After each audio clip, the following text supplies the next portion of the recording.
ഇന്ന് ഞാൻ വന്നേക്കണതേ ചെറിയൊരു ഇൻഫർമേഷൻ പാസ് ചെയ്യാൻ വേണ്ടിയിട്ടാണ്. നമ്മുടെയൊക്കെ വീട്ടിലെ കുക്കർ വിസിലടിക്കാതെ വന്നിട്ടുണ്ടെങ്കിൽ അതിൻ്റെ കാരണം എന്താണ്, അതിൻ്റെ സൊല്യൂഷൻ എന്താണെന്ന് പറയാൻ പോകുന്നത്. അപ്പോൾ നമ്മുടെ കുക്കറിൻ്റെ അകത്ത് എയർ നിൽക്കാതെ വരുന്നതിന് മെയിനായിട്ട് 4 കാരണങ്ങളാണ്. അപ്പോൾ അതിൽ ഒന്നാമത്തെ കാരണം എന്ന് പറഞ്ഞു കഴിഞ്ഞാൽ സേഫ്റ്റി വാൽവിന് ഹോൾ വീണിട്ടുണ്ടോ എന്ന് നമ്മൾ ചെക്ക് ചെയ്യുക. രണ്ടാമത്തെ കാരണം ഈ സേഫ്റ്റി വാൽവിൻ്റെ സൈഡിൽ ഒരു വാഷ് വരുന്നുണ്ട്, അതിൻ്റെ ഇടയ്ക്കോടെ എയർ ലോസ് ആകുന്നുണ്ടോ എന്ന് നോക്കുക. മൂന്നാമത്തെ കാരണം ഇതിൻ്റെ വാഷർ തേഞ്ഞ് തീർന്നിട്ട് ഇതിൻ്റെ സൈഡിൽ കൂടെ എവിടെയെങ്കിലും എയർ ലോസ് വരുന്നുണ്ടോ എന്ന് നോക്കുക. അപ്പോൾ ഈ 3 കാരണങ്ങൾ നമുക്ക് കണ്ടുപിടിക്കാനായിട്ടൊരു മാർഗ്ഗമുണ്ട്. അതിനായിട്ട് നമ്മൾ കുക്കറിൻ്റെ വെയിറ്റ് ഊരി മാറ്റി വെക്കുക. എന്നിട്ട് കുക്കറിൻ്റെ അകത്തേക്ക് നമ്മൾ ശക്തിയായിട്ട് ഊതുക. എന്നിട്ട് ഇങ്ങനെ അടച്ചു പിടിക്കുക. ഇങ്ങനെ അടച്ചു പിടിച്ചിട്ട് നമ്മളിവിടെ വെള്ളം എടുത്തിട്ട് വെള്ളം ഒഴിച്ച് നോക്കുക. അപ്പോൾ ഇവിടെ എയർ എവിടെയെങ്കിലും ലോസ് ആകുന്നുണ്ടെങ്കിൽ അവിടെ കൊമള വരുന്നതാണ്. ഈ സേഫ്റ്റി വാൽവിൻ്റെ ഇടയ്ക്കും അതുപോലെ കൊമള വരുന്നതാണ്.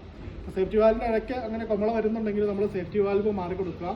വാഷറിൻ്റെ ഇടയ്ക്ക് എയർ പോകുന്നുണ്ടെങ്കിൽ വാഷർ നമ്മൾ പുതിയത് മാറി ചേഞ്ച് ചെയ്ത് കൊടുക്കുക.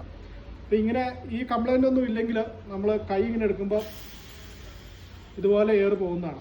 ഈ 4ാമത്തെ കാരണം എന്ന് പറഞ്ഞിട്ടുണ്ടെങ്കിൽ നമ്മുടെ വാഷറിൻ്റെ അകത്ത് ഫുഡിൻ്റെ വേസ്റ്റോ എന്തെങ്കിലുമൊക്കെ കയറി ഇരുന്നിട്ടുണ്ടെങ്കിൽ വിസിലടിക്കാതെ വരും.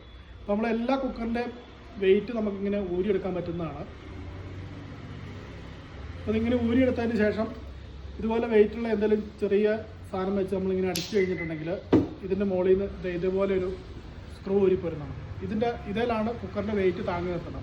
അപ്പോൾ നമ്മളിത് പിന്നെ നല്ലപോലെ ക്ലീൻ ചെയ്ത് കൊടുക്കുക. എന്തെങ്കിലും ബ്രഷോ ഈർക്കിലേക്ക് ഇട്ടിട്ട് കഴുകി നല്ലപോലെ ക്ലീൻ ആക്കിയിട്ട് ഇത് തിരിച്ചിടാനായിട്ട് ഒരു എളുപ്പ വഴിയുണ്ട്. ഈ സ്ക്രൂ ഇവിടെ തന്നെ വയ്ക്കുക. എന്നിട്ട് കുക്കറിൻ്റെ വെയിറ്റ് എടുത്തിട്ട് ഇതിൻ്റെ മുകളിലേക്ക് പ്രസ്സായിട്ട് ഞെക്കി കഴിഞ്ഞിട്ടുണ്ടെങ്കിൽ ഇതുപോലെ വരുന്നതാണ്. നമ്മൾ വീണ്ടും ഇതിട്ട് മുറുക്കി കൊടുക്കുക. അപ്പോൾ വീഡിയോ എല്ലാവർക്കും പ്രയോജനകരമായി എന്ന് വിശ്വസിക്കുന്നു. നിങ്ങൾ തരുന്ന സപ്പോർട്ടാണ് നമ്മളെ പുതിയ പുതിയ വീഡിയോകൾ ഇങ്ങനെ ചെയ്യാൻ പ്രേരിപ്പിക്കുന്നത്. അപ്പോൾ എല്ലാവരും ഫോളോ ചെയ്ത് കൂടെ കൂടാൻ മറക്കരുത്.